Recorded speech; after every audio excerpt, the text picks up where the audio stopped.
Doctor Raghu Sharma ji के साथ में मंच पर पधारे। भाई इंसाफ अली जी।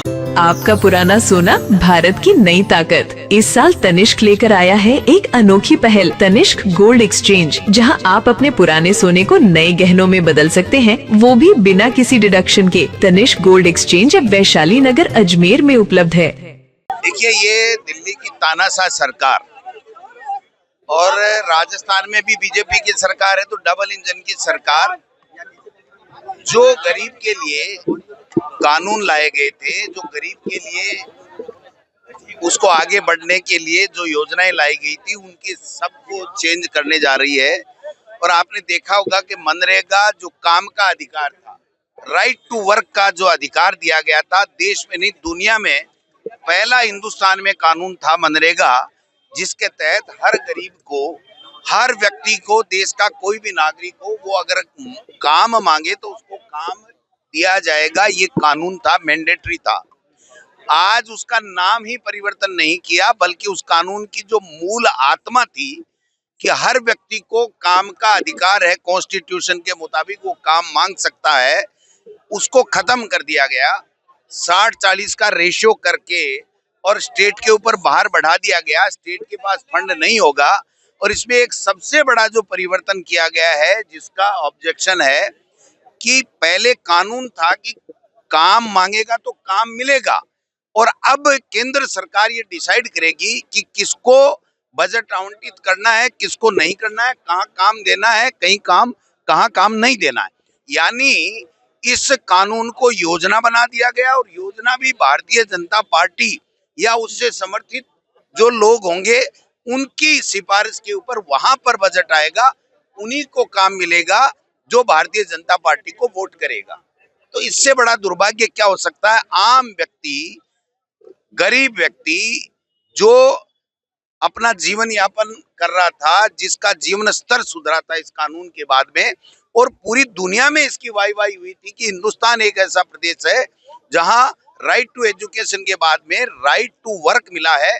और राइट टू वर्क के साथ साथ आपने देखा होगा कि राइट टू फूड का कानून लेकर के आए थे। इन्होंने राइट टू फूड को भी एक तरीके से खत्म करने का प्रयास कर रहे हैं, षड्यंत्र कर रहे हैं। राइट टू एजुकेशन में न्यू एजुकेशन पॉलिसी ला करके राइट टू एजुकेशन को भी ये लोग वाग कमजोर कर रहे हैं। और अब राइट टू जो वर्क था उसको उन्होंने इस तरीके से खत्म करने का काम किया है। ये नाथूराम गोडसे के अनुयायी हैं। ये नाथूराम गोडसे के अनुयायी महात्मा गांधी की न तो विचारधारा से इत्तेफाक रखते हैं, न महात्मा गांधी को पसंद करते हैं। ये बांटो राज करो, तुष्टीकरण की नीति इनकी मूल नीति है, और तानाशाही इनका मूल मंत्र है। उसके ऊपर ये काम करते हैं, तो उसका ये विरोध है। और अजमेर जिले से, यहाँ से हमने आज शुरुआत की है पूरे प्रदेश में।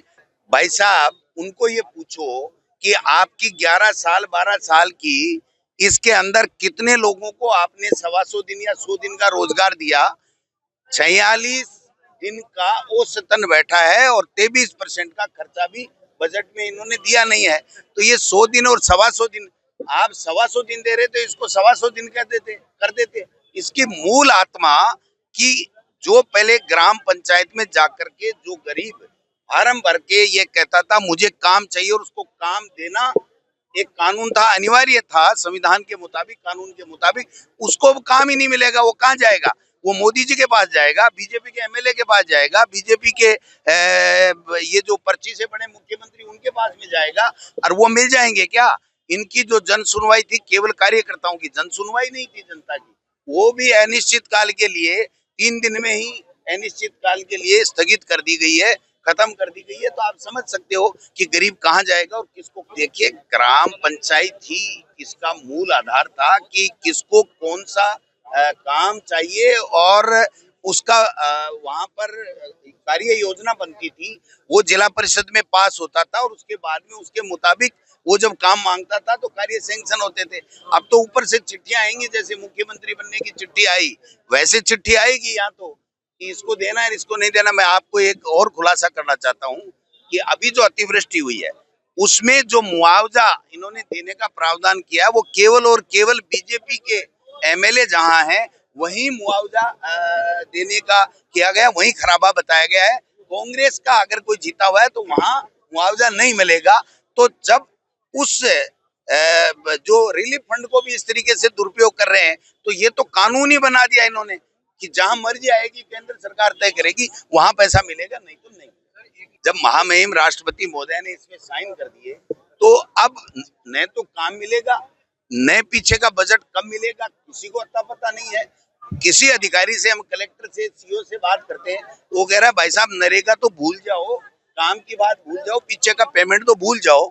तो मैं समझता हूं कि ये जो गरीबों के ऊपर इसने एक तरीके से वार किया है, उनके हक के ऊपर वार किया है, ये बहुत ही दुस्साहसी कदम है, ये निंदनीय है और इसका हम लोग पुरजोर शब्दों में विरोध करेंगे। मैं आप स्टेज देने की बात रहे हो, योजना ही बंद हो गई ना, इनको छपानी ही नहीं है, इनको कोई छपाना ही नहीं है।